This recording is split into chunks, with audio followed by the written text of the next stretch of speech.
Cette semaine, Dimanche de foot vous emmène à Bordeaux. Dans le sud-est de la France, c'est l'inquiétude et l'incompréhension qui règnent. Les Girondins sont en effet dans une série noire. 12 défaites sur les 16 derniers matchs. Conséquence, le club se rapproche dangereusement de la zone de relégation en Ligue 1. L'équipe semble incapable de résoudre ses problèmes et les solutions manquent. En effet, le mal est profond. Pour comprendre, il faut remonter dans le temps. Mai 2009, Bordeaux est sacré champion de France. L'équipe, dirigée par Laurent Blanc, vient de mettre un terme à la série de 7 titres consécutifs de Lyon. Un trophée qui conclut une saison admirable avec des joueurs brillants, à l'image de Johan Gourcuff. Chalmé avec Gourcuff. Oh, Gourcuff. Oh non. Oh, oh quel but. Oh quel but. Oh quel but de Johan Gourcuff. Ou encore Marouane Chamakh. Ouverture pour Chamakh, il n'y a pas de hors-jeu. Tout va se jouer sur le contrôle.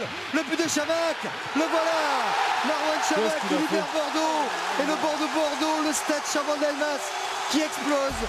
Seulement, cette belle période n'a pas duré. Si la Coupe de France et la Coupe de la Ligue sont remportées dans les années qui suivent, le club commence lentement à perdre de l'importance dans le football français. Les saisons défilent, les entraîneurs se succèdent, les recrues arrivent. Même le stade a changé, mais rien n'y fait. Bordeaux régresse. Aujourd'hui, les Marinés Blancs se retrouvent en grande difficulté. Pourtant, comme souvent, la saison avait bien commencé, mais tout s'est rapidement détérioré.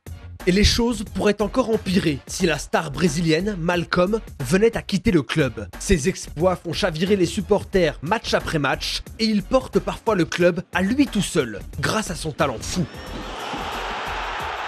Mais de très grandes écuries européennes commencent à le séduire et un départ au mercato d'hiver a été évoqué en coulisses. Perdre ce joueur ne ferait que compliquer la tâche des Bordelais qui n'ont pas du tout besoin de ça. Laurent Brun, journaliste pour le magazine SoFoot, avoue ne pas comprendre d'où vient le problème de Bordeaux.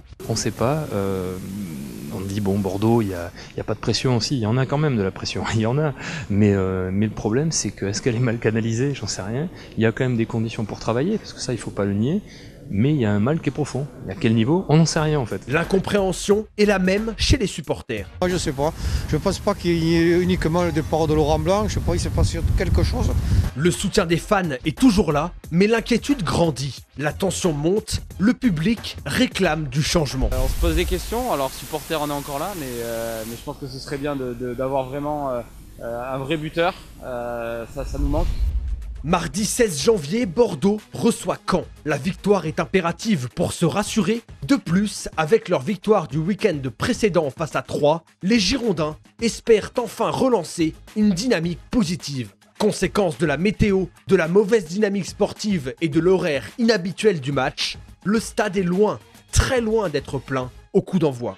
En première mi-temps, Bordeaux parvient à se créer quelques occasions, mais le score reste nul et vierge. Dans le deuxième acte, rien à signaler ou presque, jusqu'à la 89e minute, Ivan Santini et Paul Bass s'écroulent dans la surface bordelaise. Au ralenti, on voit le Canet donner un premier coup au visage du défenseur de Bordeaux. Ce dernier a la mauvaise idée de lui répondre, et c'est son geste qui est sanctionné. Carton rouge et pénalty pour Caen. Une décision arbitrale litigieuse, mais lourde de conséquences, puisque le Croate Ivan Santini bat Benoît Costil et transforme le pénalty. Réduit à 10, Bordeaux donne tout pour revenir. Sur l'une des dernières actions de la partie, le portier girondin Benoît Costil monte même pour soutenir ses attaquants. Mais le ballon est renvoyé par Caen et Ronny Rodelin n'a plus qu'à ajuster sa frappe pour marquer dans le but vide. Score final 2-0, Bordeaux n'est plus qu'à 3 points du premier relégable.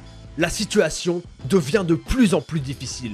Très peu de joueurs s'arrêteront pour parler à la presse, preuve supplémentaire de la tension qui règne. Normalement, une équipe comme Bordeaux ne doit pas jouer les dernières places, on doit jouer plutôt au sommet, donc c'est à nous de nous remettre en question. Peut-être travailler plus, peut-être être plus dur avec nous-mêmes, et c'est comme ça que les choses arriveront. En interne, la sonnette d'alarme a été tirée. Le club a annoncé ce mercredi que 3 joueurs étaient convoqués pour un entretien disciplinaire. Les Brésiliens Cafu, Otavio et Malcom ont en effet posté sur les réseaux sociaux une vidéo dans laquelle ils affichent un grand sourire et plaisantent entre eux quelques minutes après la défaite. Une attitude qui contraste avec la peine des supporters et l'inquiétude des dirigeants. Et puis finalement, jeudi, la décision a été prise. L'entraîneur Jocelyn Gourvenec a été démis de ses fonctions. L'ancien coach de Guingamp avait pourtant réalisé des débuts prometteurs en finissant 6e de Ligue 1 l'an passé. Mais cette année, ses idées ne fonctionnent plus et Bordeaux ne peut plus se permettre d'attendre. Reste à savoir qui remplacera Jocelyn Gourvenec sur le banc de touche. Quoi qu'il en soit, Bordeaux est actuellement plongé dans la tourmente et c'est une opération de sauvetage qu'il faut mettre en place. À ce jour, il se dit que le génie brésilien Malcom pourrait rester au club jusqu'à la fin de la saison. Voilà de quoi redonner un peu d'espoir aux supporters. Une chose est sûre, le nouvel entraîneur de Bordeaux va faire face à une montagne de travail. Et un travail urgent, car match après match, les Marinés blancs s'enfoncent dans la crise.